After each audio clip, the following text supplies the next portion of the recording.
नमस्कार मित्रों, मैं फूलचंद झाझड़िया अपने YouTube चैनल कानूनी नज़रिया पर आपका हार्दिक स्वागत करता हूं। आज कानूनी विषय पर चर्चा के क्रम में हम ये देखेंगे कि क्या निजी प्रतिरक्षा में किसी को मार देना जायज़ है। अब यहाँ सबसे पहले मैं ये क्लियर कर देना चाहता हूँ कि निजी प्रतिरक्षा और आत्मरक्षा, प्राइवेट डिफेंस और सेल्फ डिफेंस, इन दोनों में क्या अंतर है। आमतौर पर हम यही सुनने में पाते हैं कि सेल्फ डिफेंस में ये किया, सेल्फ डिफेंस में वो कर सकते हैं, ऐसा कर सकते हैं। प्राइवेट डिफेंस का नाम कम सुनते हैं। तो देखिए, सेल्फ डिफेंस जो है वो प्राइवेट डिफेंस का ही एक पार्ट है।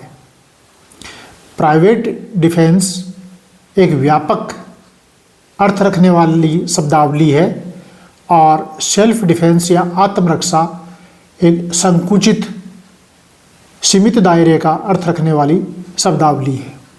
आत्मरक्षा में केवल स्वयं की, खुद की रक्षा की बात होती है, जबकि प्राइवेट डिफेंस में स्वयं की रक्षा और अन्य किसी व्यक्ति के जीवन या शरीर की रक्षा, स्वयं की संपत्ति की रक्षा और अन्य किसी व्यक्ति की संपत्ति की रक्षा, चाहे चल संपत्ति हो चाहे अचल संपत्ति हो, तो इसमें मानव शरीर और जीवन तथा चल या अचल संपत्ति सभी की रक्षा के बारे में अधिकार दिया गया है, चाहे वह शरीर और संपत्ति स्वयं का हो या अन्य किसी व्यक्ति का हो।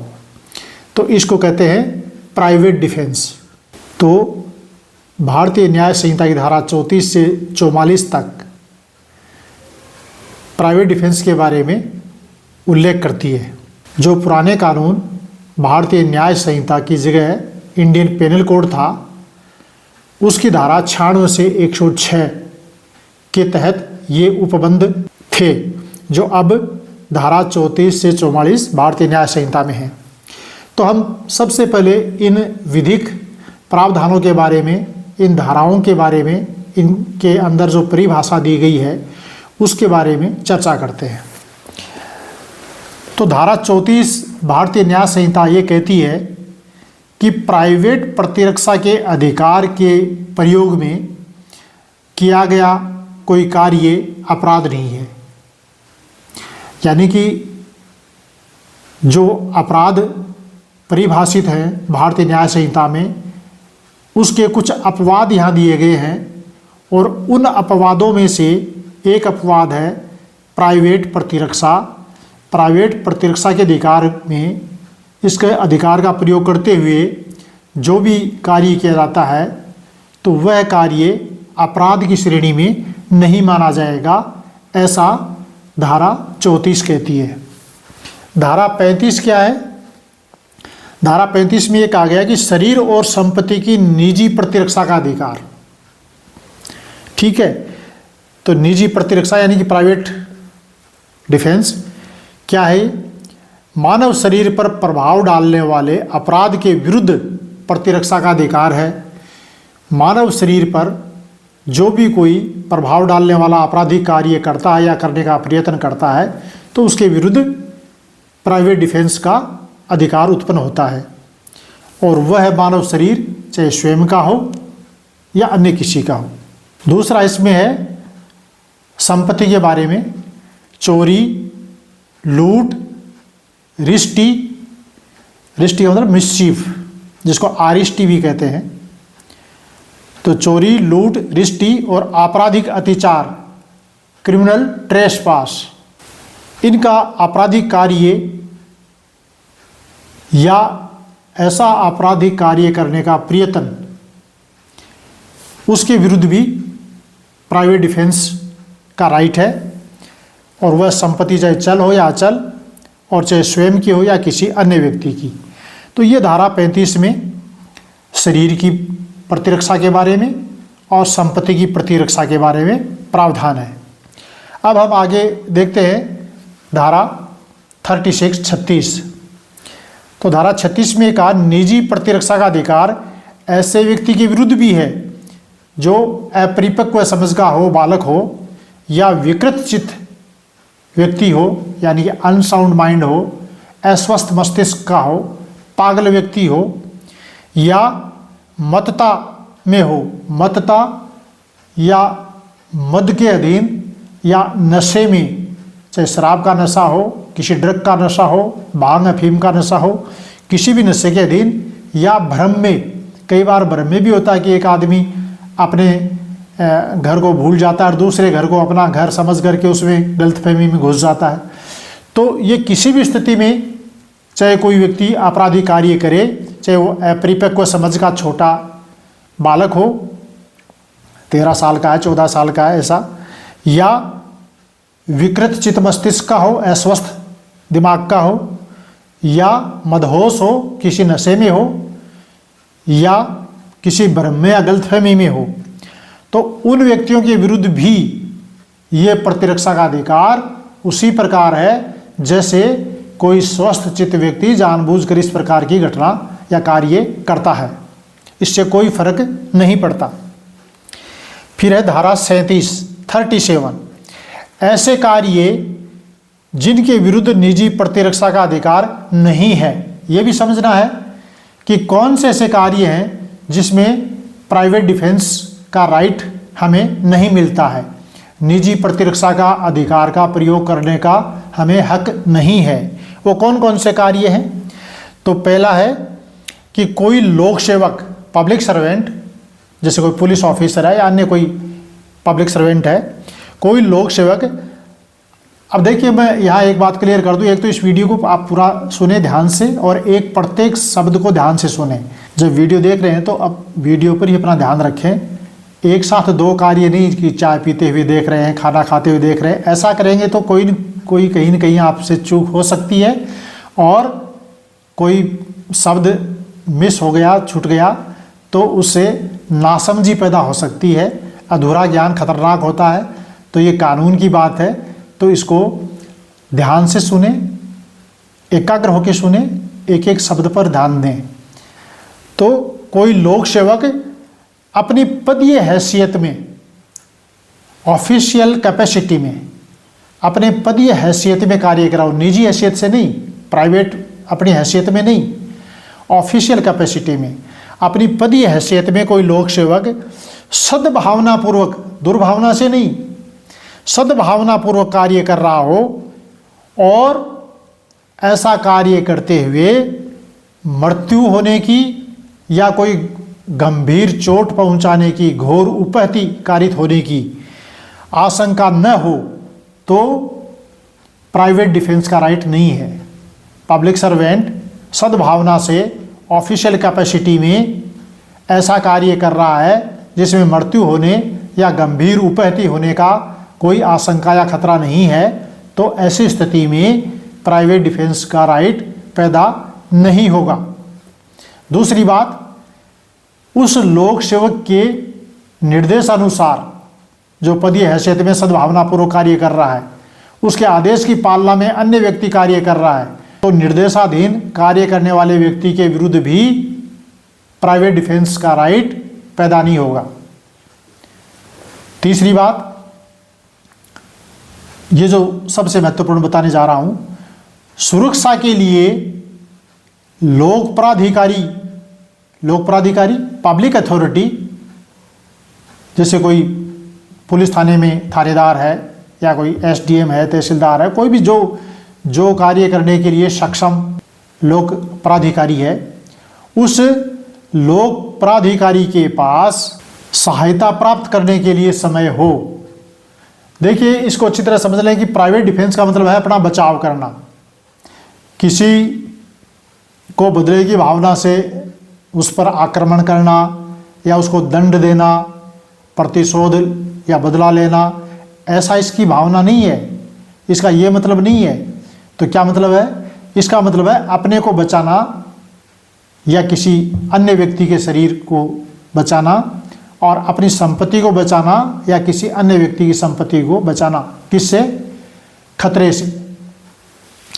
तो ऐसे खतरे के विरुद्ध जिसकी युक्त आशंका हो, युक्त आशंका, केवल अनुमान या संदेह या उपधारणा या कल्पना, ऐसा नहीं, रीजनेबल उसके अंदर ऐसा डाउट होना चाहिए, युक्त आशंका होनी चाहिए कि ऐसा खतरा यदि हम प्राइवेट डिफेंस का प्रयोग नहीं करेंगे तो ये पक्का ही ये नुकसान होगा अमुक अमुक प्रकार का, चाहे शरीर के विरुद्ध चाहे संपत्ति के विरुद्ध, तब ये बात आती है।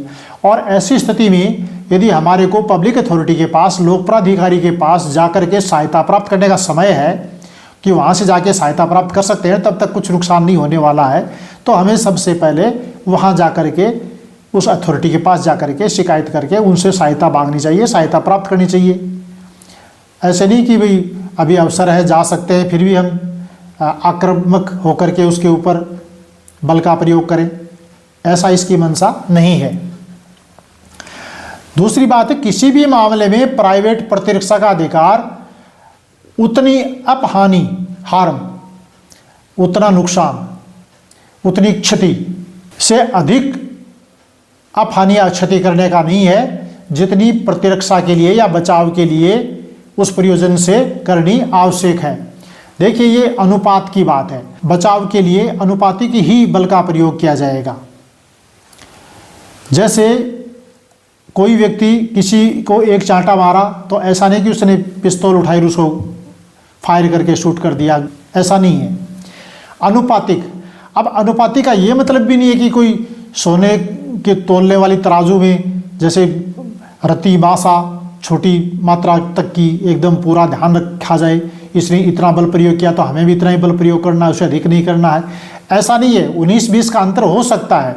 किसी ने आपको साधारण चोट पहुंचाई, आपने उसको एक चोट साधारण पहुंचाई, लेकिन वो साधारण चोट गंभीर चोट में परिवर्तित हो गई। आपने एक डंडा मारा पैर पर, उसकी फ्रैक्चर हो गया, तो इसके अलावा आपने कोई मारा नहीं। उसने आपके 4 मुक्के मारे, आपने एक डंडा मारा, डंडा मारने से फ्रैक्चर हो गया, तो वो तो ठीक है, साधारण चोट से गंभीर चोट होगी, लेकिन ये ऐसा इतना अधिक नहीं होना चाहिए, अनुपात से बहुत ज़्यादा, कि वो लगे कि आप उसको दंड देने के लिए या मारने के लिए या बदला लेने के लिए ही ऐसा कर रहे हैं, ऐसा नहीं हो। ये बचाव का अधिकार है, ये अधिकार दिया गया है आपको अपना बचाव करने के लिए। इसलिए लोक प्राधिकारी यानी कि पब्लिक अथॉरिटी के पास सहायता प्राप्त करने के लिए जाने की बात भी तभी आती है, और बल का प्रयोग उसी अनुपात में किया जाए, ये बात भी तभी आती है। तो बल का प्रयोग अनुपात से अधिक करेंगे तो वो अपराध की श्रेणी में चला जाएगा। आपको उसने थप्पड़ मुक्के मारे और आपने उसको मार दिया, तो भले ही वो हत्या में न आए, लेकिन उसकी मृत्यु कारित करने के लिए अपराध की श्रेणी में तो आप आ गए। तो अनुपात का भी इसमें ध्यान रखना जरूरी है कि अपने बचाव के लिए उसी सीमा तक बल का प्रयोग किया जाना चाहिए। अब नेक्स्ट है धारा 38, ये महत्वपूर्ण है समझने के लिए। इसमें है कि प्राइवेट डिफेंस का जो हमें राइट है, अधिकार है, उस अधिकार का विस्तार, उसकी सीमा मृत्यु कारित करने तक, तो शरीर की प्रतिरक्षा, शरीर के विरुद्ध होने वाले अपराध से बचाव के लिए, प्रतिरक्षा के लिए हम कब किसी की मृत्यु तक भी कारित कर सकते हैं और वह अपराध न हो, ऐसी कौन सी परिस्थितियां हैं, तो वो ध्यान से सुने। धारा 38 भारतीय न्याय संहिता में इन स्थितियों को बताया गया है। कौन कौन सी स्थिति है? पहला है कि यदि प्राइवेट डिफेंस का राइट का प्रयोग नहीं किया गया, उस अधिकार का प्रयोग नहीं किया गया, तो ये जो हमलावर हमला करने वाला है या कर रहा है, उस हमले का परिणाम निश्चय ही मृत्यु होगा। ऐसी आशंका हो, युक्तियुक्त, ऐसी युक्तियुक्त आशंका हो कि यदि मैं प्राइवेट डिफेंस का अधिकार का प्रयोग नहीं करूँगा तो ये मुझे मार देगा, मेरी मृत्यु कारित कर देगा, तो हम उस व्यक्ति की मृत्यु कारित कर सकते हैं धारा 38 भारतीय न्याय संहिता के विधिक प्रावधान के अनुसार, और वह अपराध की श्रेणी में नहीं आएगा। दूसरा, जब ऐसा लगे, युक्तियुक्त आशंका ऐसी हो कि खतरा तत्काल ऐसा है कि हमलावर जो हम पे हमला करने जा रहा है उसका परिणाम घोर उपैती होगा, किसी प्रकार की गंभीर उपैती या गंभीर क्षति या गंभीर चोट हो, ऐसा परिणाम हो, जैसे वो हाथ पांव तोड़ देगा, चेहरा विरूपित कर देगा, तो ऐसी स्थिति में भी उसके विरुद्ध प्राइवेट डिफेंस का राइट हमें उपलब्ध है और ऐसे राइट में उसकी मृत्यु तक कारित की जा सकती है।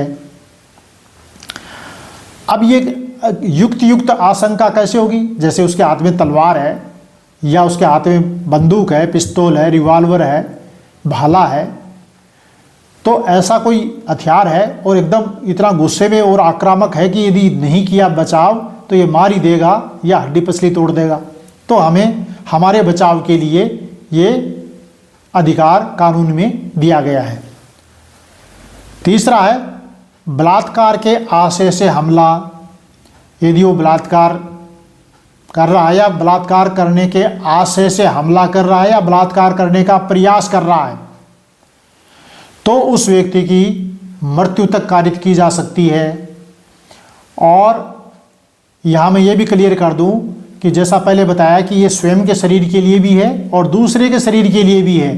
तो किसी लड़की के साथ में कोई व्यक्ति बलात्कार का प्रयास कर रहा है, उस पर हमला कर रहा है बलात्कार करने के लिए या बलात्कार कर रहा है, तो उस बच्ची को, उस लड़की को उस हमलावर से बचाने के लिए दूसरा व्यक्ति भी उसकी मृत्यु तक कारित कर सकता है। ऐसा भारतीय न्याय संहिता की धारा 38 में प्रावधान है और वो अपराध नहीं माना जाएगा, ऐसा अंकित है। आगे इसमें कहा प्रकृति के विरुद्ध काम तृष्णा के आशय से हमला। प्रकृति विरुद्ध काम तृष्णा की कोई कोशिश कर रहा है तो उसमें भी ये अधिकार है।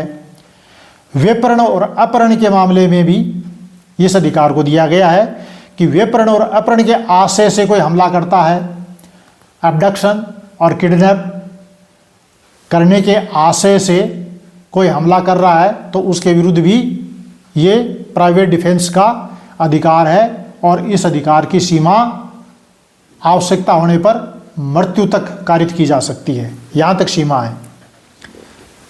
आगे इसमें बताया गया है कि ऐसी परिस्थिति में सदोष परिरोध, रॉन्गफुल कन्फाइनमेंट। सदोष परिरोध का मतलब होता है कि गलत रूप से किसी व्यक्ति को बंधक बना लेना। तो ऐसी परिस्थिति में सदोष परिरोध कि जिसके अंतर्गत यह आशंका है कि इस परिरोध से छुड़वाने के लिए किसी लोक प्राधिकारी से सहायता प्राप्त करना भी संभव नहीं हो सकेगा। किसी पब्लिक अथॉरिटी से सहायता प्राप्त करना आगे संभव नहीं हो सकेगा। और ऐसा कोई रॉन्गफुल कन्फाइनमेंट, कोई सदोष परिरोध करने के लिए हमला कर रहा है या सदोष परिरोध कर रहा है या ऐसा करने की युक्त आशंका है, रीजनेबल डाउट है, तो ऐसी स्थिति में अपना प्राइवेट डिफेंस किया जा सकता है और आवश्यकता अनुसार इसमें मृत्यु तक भी कारित की जा सकती है। ऐसा इस धारा 38 में परिभाषित किया गया है। इसके अलावा एसिड फेंकने या एसिड फेंकने का प्रयास करने जिससे घोर उपैथी की आशंका है। घोर उपैथी में केवल फ्रैक्चर ही नहीं है, चेहरा बिगाड़ दिया तेजाब डाल करके, वो भी घोर उपैथी में आता है। तो कोई एसिड फेंक रहा है या फेंकने का प्रयत्न कर रहा है, ऐसा करने का रीजनेबल डाउट है, युक्त आशंका है, तो ऐसी स्थिति में भी प्राइवेट डिफेंस का राइट है और वह राइट मृत्यु कारित करने की सीमा तक विस्तारित है। तो इस प्रकार ये 7 परिस्थिति ऐसी बताई गई है जिसमें प्राइवेट डिफेंस में मृत्यु तक कारित की जा सकती है। शरीर की प्रतिरक्षा, स्वयं के शरीर की या अन्य किसी व्यक्ति के शरीर की जिसके विरुद्ध कोई हमला होने वाला है, हमला हो रहा है, हमले का प्रयत्न किया जा रहा है और तत्काल खतरे की युक्त आशंका है, किसी लोक प्राधिकारी से सहायता प्राप्त करने का अवसर नहीं है, तो ऐसी स्थिति में प्राइवेट डिफेंस में मृत्यु तक कारित की जा सकती है। अब आगे देखते हैं हम धारा 40 में यह है कि यह अधिकार कब प्रारंभ होता है और कब समाप्त हो जाता है। प्राइवेट डिफेंस का अधिकार हमें जो है वो कब शुरू होगा और कब खत्म हो जाएगा। तो इसके लिए धारा 40 में कहा कि ये उसी क्षण, कौन से क्षण, जिस क्षण अपराध करने का प्रयास किया गया है या अपराध करने की धमकी दी गई है, तत्काल अपराध होने वाला है, ऐसी धमकी। ऐसे नहीं कि कल मैं आपकी पिटाई करूँगा तो आपने आज ही उसको पीटना शुरू कर दिया बचाव में, ऐसा नहीं है। तत्काल खतरा, जिससे लोग प्राधिकारी से सहायता प्राप्त करने का अवसर भी नहीं है, किसी पब्लिक अथॉरिटी से हम हेल्प ले सकें, ऐसा टाइम भी हमें मिलने वाला नहीं है। ऐसा तत्काल खतरा, उसकी धमकी या आशंका या प्रयास जिस क्षण होता है उसी क्षण ये प्राइवेट डिफेंस का राइट हमें मिल जाता है, प्रारंभ हो जाता है। और शरीर के युक्त संकट की ये आशंका जब तक बनी रहती है तब तक ये प्राइवेट डिफेंस का राइट भी बना रहता है। अपराध चाहे किया गया हो या ना किया गया हो, तत्काल धमकी, तत्काल प्रयास या तत्काल हमला करने की ये कोशिश की गई है और इससे ये हमारे शरीर के विरुद्ध नुकसान पहुंचाने की युक्त आशंका है, तो उसमें प्राइवेट डिफेंस का अधिकार हमें मिलता है। और जो धारा 38 में 7 परिस्थिति बताई गई हैं, उन 7 परिस्थिति में तो मृत्यु कारित करने तक का हमारे को प्राइवेट डिफेंस में अधिकार है और बाकी परिस्थितियों में मृत्यु कारित करने का नहीं है। जैसी चोट पहुंचाने की आशंका है, अपने बचाव में उसी के अनुपात में बल प्रयोग करके अपना बचाव करना है। दंड देने का काम ये नहीं है कि हम इसको दंडित करूंगा कि मेरे को मारने कैसे आया, बचने का उपाय है, बचना उससे। तो बचने के लिए बल का प्रयोग करना जरूरी है। और ऐसे संकट की आशंका जब तक बनी रहती है तब तक ये होता है, जो ही संकट टल गया, जैसे हमला करने वाला भाग गया तो ये नहीं कि उसका पीछा करके दौड़ करके उसके पीछे से एक लाठी मार दी, ये नहीं है। जब वो पीठ दिखा करके दौड़ गया है तो फिर हमारे को तत्काल खतरा रहा ही कहाँ, हम बच गए ना। ये बचाव के लिए तो है, ये बचाव के लिए है। मैं बार बार इस बात को कह रहा हूँ, कोई इस गलतफहमी में ना रहे कि ये मेरे को पीटने आया था, आप भाग रहा तो पीछे से दौड़ करके पीठ फिर इसके लाठी मार दूँ, ऐसा नहीं है। या पीछे से इसको फायर करके पीठ पे गोली मार दूँ, ऐसा नहीं है। ये अपने बचाव के लिए है। आगे हम ये देखते हैं कि संपत्ति के बारे में मृत्यु कारित करने तक का प्राइवेट डिफेंस का अधिकार कौन सी परिस्थिति में हमें मिलता है। तो यह है धारा 41 भारतीय न्याय संहिता।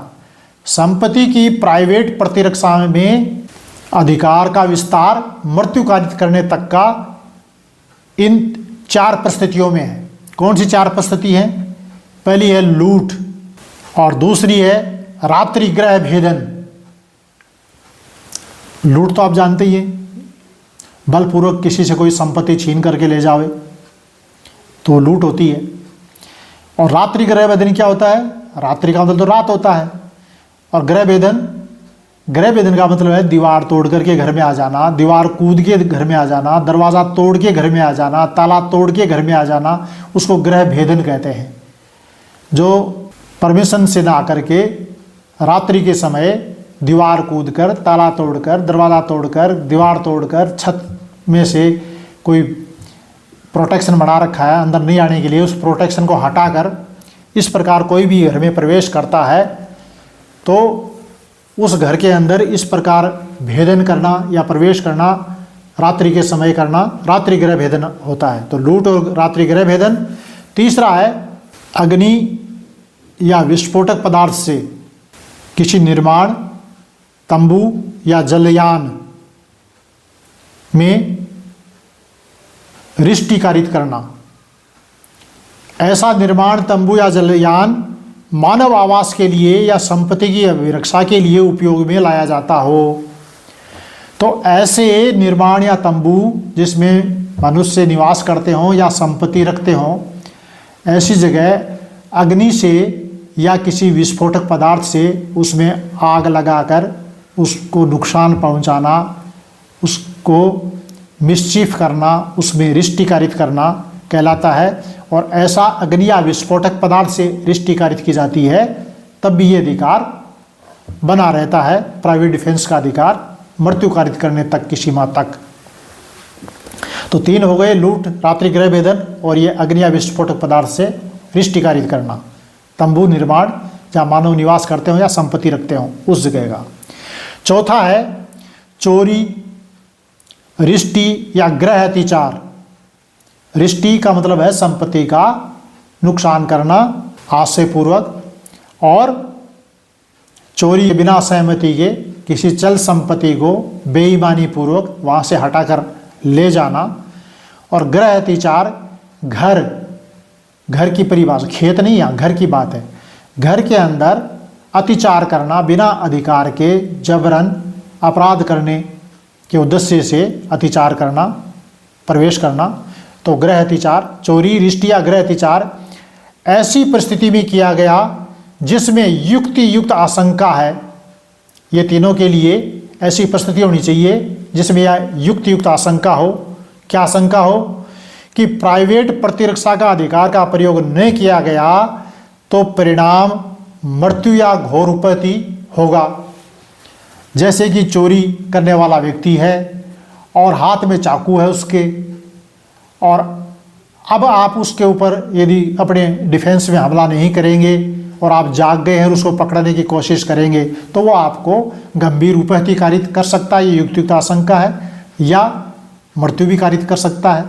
इसलिए अपनी प्राइवेट डिफेंस में ऐसी स्थिति में जब उसके हाथ में पिस्तौल है, तलवार है या चाकू है और चोरी करने के लिए घर में प्रवेश उसने किया है, तो ऐसी चोरी करने वाले व्यक्ति के विरुद्ध, चोर के विरुद्ध, रिष्टि कारित करने वाले व्यक्ति के विरुद्ध और गृह अतिचार करने वाले व्यक्ति के विरुद्ध जब यह आशंका हो युक्त रूप से कि ऐसे प्राइवेट डिफेंस का अधिकार हम काम में नहीं लेंगे तो ये हमारी मृत्यु कारित कर देगा या हमें घोर उपैती पहुंचाएगा, घोर उपैती कारित करेगा, तब प्राइवेट डिफेंस के अंदर ऐसे व्यक्ति की भी मृत्यु तक कारित की जा सकती है।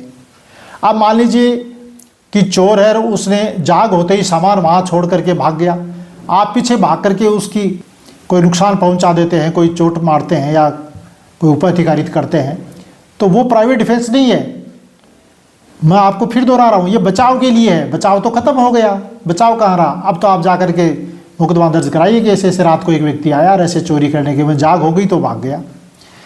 तो ये अपने बचाव के लिए है, संपत्ति के बचाव के लिए है। संपत्ति आपकी वहीं छोड़ करके भाग गया, संपत्ति यदि साथ लेके भाग रहा है तो आप उसका पीछा करते हुए उसके पीछे पीछे भाग करके संपत्ति की रक्षा के लिए अपने प्राइवेट डिफेंस को प्रयोग में ले सकते हैं, काम में ले सकते हैं।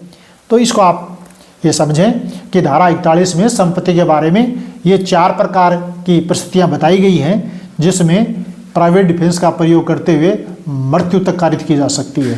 तो ये धारा 41 में संपत्ति के बारे में हुआ कि संपत्ति के मामलों में कब किसी की मृत्यु कारित की जा सकती है। संपत्ति की सुरक्षा के लिए, रक्षा के लिए, संपत्ति को प्रोटेक्ट करने के लिए, जब हमारी संपत्ति को कोई नुकसान पहुंचा रहा है, ले जा रहा है, छीन के ले जा रहा है, चोरी करके ले जा रहा है या जला रहा है अग्नि से या विस्फोटक पदार्थ से, या घर में कोई अंदर आ गया है रात्रि के समय गृह भेदन करके, तब ऐसी स्थिति में हमें संपत्ति के बारे में ये अधिकार मिलते हैं। अब आगे चलते हैं धारा 43 में ये संपत्ति वाला जो प्राइवेट डिफेंस का अधिकार है ये कब प्रारंभ होगा और कब तक बना रहेगा। जैसे हमने मानव शरीर के बारे में देखा कि कब प्रारंभ होगा और कब तक बना रहेगा, युक्त आशंका की बात वहाँ देखी थी, तो यहाँ भी वो देखना है। तो धारा 43 केंद्रीय कहा है कि ये तब प्रारंभ होता है जब संपत्ति के संकट की युक्त आशंका प्रारंभ होती है। जिस क्षण संपत्ति के संकट की युक्त आशंका प्रारंभ हुई उसी क्षण प्राइवेट डिफेंस का अधिकार उत्पन्न हो जाता है। उसमें शरीर के प्रति संकट होना चाहिए तत्काल खतरे का, और यहाँ संपत्ति को तत्काल खतरा या संकट होना चाहिए। तो चोरी के विरुद्ध अपराधी संपत्ति सहित पहुंच से बाहर हो जाए तब तक ये अधिकार रहेगा, या लोक प्राधिकारी से सहायता प्राप्त होने तक, या संपत्ति वापस प्राप्त हो जाए तब तक। जैसे पीछा कर रहे हैं, वापस उसने नहीं दी तो तब तक भी वो कंटिन्यू संपत्ति के लिए प्राइवेट डिफेंस का राइट हमें बना रहेगा। और लूट के विरुद्ध कब रहेगा? तो लूट के विरुद्ध तब तक रहेगा जब अपराधी मृत्यु या उपैती या सदोष अवरोध का प्रयत्न करता रहता है या ऐसा तत्काल करने का भय बना रहता है। अब है आपराधिक अत्याचार या रिष्टि के विरुद्ध, तो इनके विरुद्ध तब तक रहता है जब तक अपराधी ऐसा करता रहता है। जैसे आपराधिक अत्याचार क्रिमिनल ट्रेसपास में बना हुआ है, या रिश्ती कर रहा, संपत्ति को नुकसान किए जा रहा है, तब तक वो कंटिन्यू प्राइवेट डिफेंस का अधिकार बना रहता है। तो जिस समय संपत्ति के संकट की युक्त आशंका हो उसी क्षण ये पैदा होता है और चोरी के, लूट के मामले में, आपराधिक अत्याचार के मामले में जो मैंने बताया अभी, इस प्रकार वो अधिकार बना रहता है। और रात्रि गृह भेदन के विरुद्ध ये तब तक रहता है जब तक गृह भेदन के बाद ऐसा गृह अत्याचार होता रहता है, यानी घर के अंदर वो व्यक्ति, गृह भेदन करने वाला व्यक्ति बना रहता है, तब तक उसके विरुद्ध ये प्राइवेट डिफेंस का अधिकार भी बना रहता है। और गृह भेदन करने वाला व्यक्ति घर से बाहर कूद के बाहर चला गया, बाहर भाग गया, उसके बाद ये अधिकार नहीं रहता है। ये नहीं कि पीछा करके उसके फिर डंडा मारें, फिर नहीं कर सकते ऐसा, फिर डिफेंस का अधिकार नहीं रहा, डिफेंस का आधार नहीं ले सकते, क्योंकि वो बचाव का तो रहा ही नहीं, वो तो खुद ही भाग रहा है घर से बाहर निकल करके। बचाव का अधिकार है। ये जो आत्मरक्षा का या प्राइवेट डिफेंस यानी निजी प्रतिरक्षा का अधिकार है, इसका मतलब है बचाव का अधिकार। हमें बचाव करना है हमारे शरीर का या अन्य किसी व्यक्ति के शरीर का, हमारी संपत्ति का या अन्य किसी व्यक्ति की संपत्ति का। ये बचाव करने का अधिकार है, उसको प्रोटेक्ट करने का अधिकार है। किसी को दंडित करने का या बदला लेने का, प्रतिशोध लेने का अधिकार नहीं है। इसको सार रूप में यदि हम समझें तो सार रूप में ये है कि अपने या दूसरे के जीवन और शरीर की रक्षा करना, अपनी और दूसरे की संपत्ति की रक्षा करना, वो संपत्ति चाहे चल हो चाहे अचल हो। और क्या है सार में? सार में है कि मृत्यु या गंभीर उपहति या गंभीर चोट या गंभीर क्षति, इनका तत्काल खतरा हो और युक्त आशंका हो, तत्काल खतरा हो और युक्त रीजनेबल, केवल अनुमान नहीं, केवल संदेह नहीं, केवल कल्पना नहीं, केवल उपधारणा नहीं, युक्त आशंका। तो तत्काल खतरा हो और युक्त आशंका हो तो हमलावर की मृत्यु तक भी कारित की जा सकती है। कौन से मामलों में?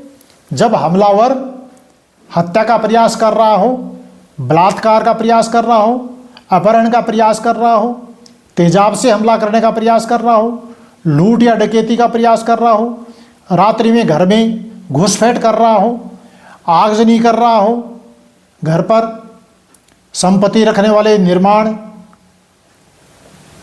घर या संपत्ति रखने वाले ऐसे निर्माण तंबू या जलयान आदि, इसमें आगजनी करे अग्नि से या विस्फोटक पदार्थ से।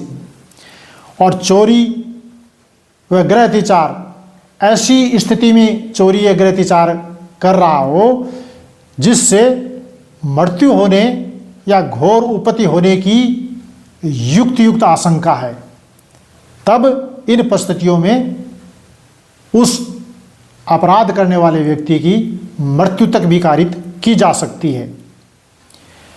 और ये उसी समय तक जब तक खतरा वास्तविक है, खतरा टल गया तो अधिकार खत्म, जब तक खतरा वास्तविक रूप में बना रहता है और तत्काल खतरा है, किसी लोक प्राधिकारी के पास जाने का समय नहीं है, किसी पब्लिक अथॉरिटी के पास सहायता प्राप्त करने के लिए पहुंच बनाने का समय नहीं है, तो वास्तविक हो, तत्काल हो, तब ये प्राइवेट डिफेंस का अधिकार काम में लिया जाता है। और अनुपात से अधिक बल प्रयोग करना अपराध की श्रेणी में आ सकता है, इसलिए उसी अनुपात में बल प्रयोग करके अपना या किसी अन्य व्यक्ति के शरीर का, अपनी संपत्ति या किसी अन्य व्यक्ति की संपत्ति का प्रोटेक्शन करना है, बचाव करना है, प्रतिरक्षा करनी है। इसको कहते हैं प्राइवेट डिफेंस। और ये प्राइवेट डिफेंस में ही सेल्फ डिफेंस भी एक तत्व है। प्राइवेट डिफेंस व्यापक शब्द है और सेल्फ डिफेंस संकुचित अर्थ का, कम अर्थ का, छोटा दायरे का अर्थ है। तो ये हमने बताया कि भारतीय न्याय संहिता में धारा 34 से धारा 44 के तहत प्राइवेट प्रतिरक्षा या निजी प्रतिरक्षा का अधिकार हमें दिया गया है, बशर्ते कि इन परिस्थितियों के अनुसार जो अभी बताई गई हैं, इन परिस्थितियों के अनुसार उस अधिकार को काम में लिया गया हो। किसी बदले की भावना से, किसी को दंडित करने के लिए, किसी प्रतिशोध से, द्वेषता से, रंजिश से ऐसा न किया गया हो, आक्रामक होकर के न किया गया हो, बल्कि अपने बचाव में किया गया हो। ये ध्यान रखने की बात है। अब इस संबंध में मैं एक जजमेंट का भी हवाला यहाँ पर देना चाहता हूँ। तो honourable Punjab and Haryana high court का ये मामला है। तो इस मामले में क्या था कि जो व्यक्ति इस हमले में मर गया, उस मृतक के पास तेज धार वाला हथियार था। तो तेज धार का हथियार जैसे चाकू, कृपाण, खुखरी कुछ भी हो सकता है। तो तेज धार का कोई हथियार उसके पास था। किसके पास? जिस व्यक्ति की मृत्यु हुई उसके पास। और उसने अभियुक्त को साधारण चोट पहुंचाई। जो मुलजिम जिसके विरुद्ध मुकदमा चला उसको उसने साधारण चोट पहुंचाई। मृतक के पास तेज धार वाला हथियार था और उसने अभियुक्त को साधारण चोट पहुंचाई। तो अभियुक्त ने मृतक पर चाकू से इस प्रकार वार किया कि उसकी मृत्यु हो गई। तो इस मामले में यह माना honourable Punjab and Haryana high court ने कि अभियुक्त ने आत्मरक्षा में काम किया, सेल्फ डिफेंस में काम किया, अपना प्राइवेट डिफेंस के अधिकार का उपयोग किया, लेकिन अपने इस अधिकार का अतिक्रमण किया। सही अनुपात के अंदर बल प्रयोग नहीं किया। अब वो मरने वाला व्यक्ति था जिसके हाथ में धारदार हथियार था, उसने साधारण चोट पहुंचाई। साधारण चोट का क्या मतलब? उससे हड्डी भी नहीं कटी, केवल चमड़ी के ऊपर कहीं चीरा लगा, तो साधारण चोट मानी गई और उसने उसकी मृत्यु कारित कर दी। तो ये अनुपात से बहुत ज़्यादा बल का प्रयोग माना गया और ये माना गया कि ये जो सेल्फ डिफेंस या प्राइवेट डिफेंस का जो अधिकार उसको था, उस अधिकार का उसने अभियुक्त ने अतिक्रमण किया है। तो अतिक्रमण किया तो उसे हत्या का अपराधी तो नहीं माना गया, लेकिन हत्या से कुछ कम, किसी की गैर इरादतन मृत्यु कारित कर देना, इस बात के लिए दोषी माना। जो पुराना कानून जो है भारतीय दंड संहिता, उसकी धारा 302 के तहत दंडित करने के बजाय उसे भारतीय दंड संहिता की धारा 304 के सेकंड पार्ट के तहत 5 वर्ष का कठोर कारावास और 2 लाख रुपए जुर्माना से दंडित किया। और यदि हत्या की गई होती तो हत्या में तो 2 ही सज़ा हैं, एक तो है फांसी की सज़ा, मृत्युदंड जिसको कहते हैं, और दूसरी है उम्र कैद या आजीवन कारावास जिसको कहते हैं। तो या तो मृत्युदंड की सज़ा होगी या उम्र कैद की सज़ा होगी। ये 5 साल की, 7 साल की, 10 साल की ऐसी सज़ा नहीं होती है 302 में, हत्या में। लेकिन इस मामले में उसने अपने प्राइवेट डिफेंस का अधिकार का प्रयोग करते हुए उस अधिकार का अतिक्रमण किया, जिसके कारण ये मृत्यु हुई। तो उसको भारतीय दंड संहिता की धारा 304 के सेकंड पार्ट में दोषी मानते हुए 5 वर्ष का कठोर कारावास और 2 लाख रुपए जुर्माना से दंडित किया। और ये कहा कि साधारण चोट प्राप्त करने वाला व्यक्ति आत्मरक्षा में गंभीर चोट पहुंचा सकता है। यह तो हो सकता है कि उसने साधारण पहुंचाई, उसने गंभीर पहुंचा दी। उसने चाकू मारा तो उसकी चमड़ी कटी, उसने भी चाकू मारा बचाव में तो उसकी हड्डी कट गई, वहां तक तो ठीक है, लेकिन वह उसकी मृत्यु कारित करता है तो उस अधिकार का अतिक्रमण माना जाएगा।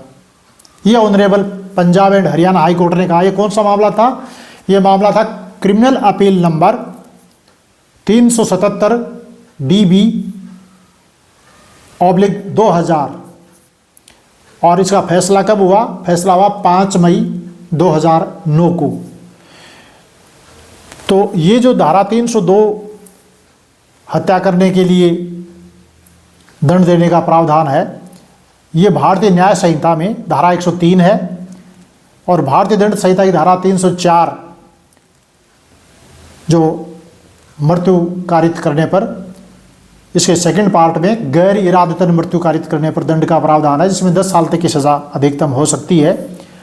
इसका भारतीय न्याय संहिता में धारा 105 में प्रावधान रखा गया है।